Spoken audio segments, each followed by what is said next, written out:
他回到家里跟爷爷打招呼，却发现爷爷竟瘫倒在椅子上没了知觉。这就是家有老人最害怕遇到的事情吧。所幸爷爷并无大碍，俩孙女也坐在旁边帮爷爷按按手脚尽孝心。就在这时，朱茵的妈妈冲了进来，她害怕地跪在地上坦白了自己做的坏事。李律师能成为大股东全都是自己协助的。 무슨 소리야? 나머지 다 넘길 테니까 아버지 그러니까 제발 쓰러지고 그러지 마세요. 제가 잘못했어요. 爷爷不知道该怎么说她好，毕竟是自己的女儿啊。经历了这段时间的风风雨雨，朱茵妈妈也在一点点改变了。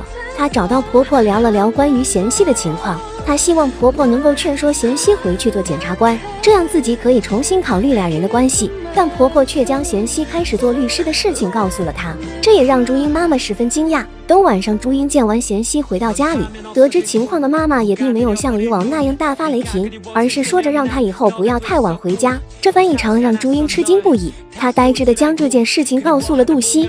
고모도 네 의지를 꺾을 수 없다고 생각하시게 된 거겠지. 그런 걸까? 내 생각에.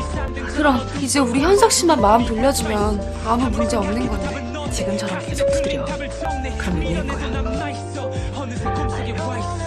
与此同时，杜熙和俊秀的恋爱绯闻也传得沸沸扬扬。他们不光说俊秀是个有着杀人犯前科的人，还扭曲事实说贤熙钻了法律的空子，取消了哥哥的杀人记录，甚至还有谣言说杜熙已经怀孕了。在得到了爸爸同意俩人结婚的消息后，杜熙也决定奋起反击了。他来到了电台，拜托网络编辑写下了一篇重要的报道，也希望他能够尽快发布在网络上。 인터넷 뉴스가 좋은 게 그 점이잖아요. 악성 루머에 대한 해명 기사를 일간지나 여성지가 아닌 저희 인터넷 뉴스에 기회를 주셔서 감사해요. 저에 대한 악성 루머의 일부는 사실입니다.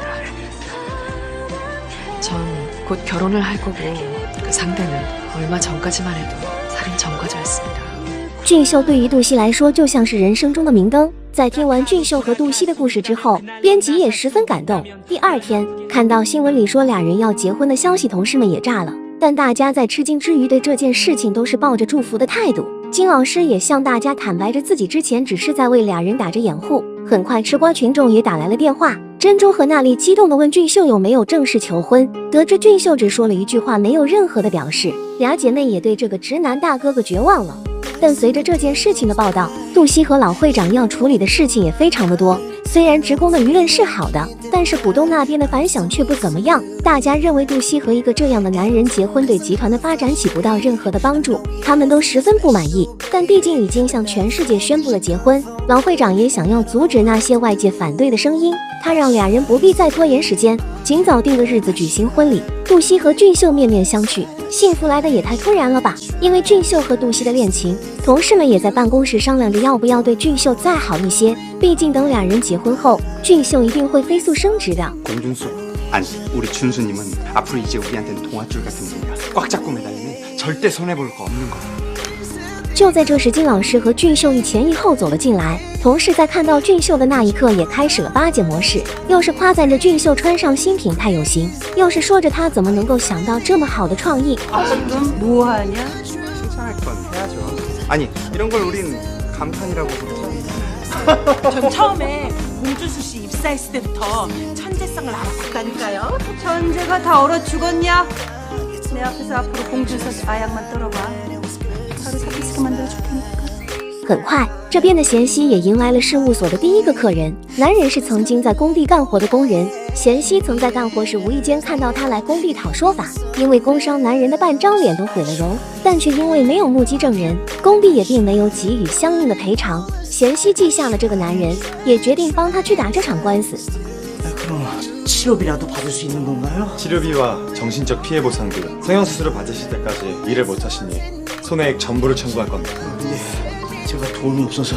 우리 변호사님께서 무료로 변호해드릴 겁니다. 这就是贤熙想做的事情啊，无偿为有需要的人提供帮助。就在这时，朱茵的妈妈竟然来了，支开了同事后，两人也坐下来谈话。看着这么小的地方，朱茵妈妈问贤熙能不能挣到吃饭钱，她同意了俩人的感情，也打算帮贤熙找个好的律师事务所，或者来我们集团的法务部。可贤熙却拒绝了，她说自己对朱茵已经无心了，而这里才是属于自己的地方。朱茵妈妈指责她为什么不能站在朱茵的角度上想一想，就这样不负责任地动摇朱茵的心吗？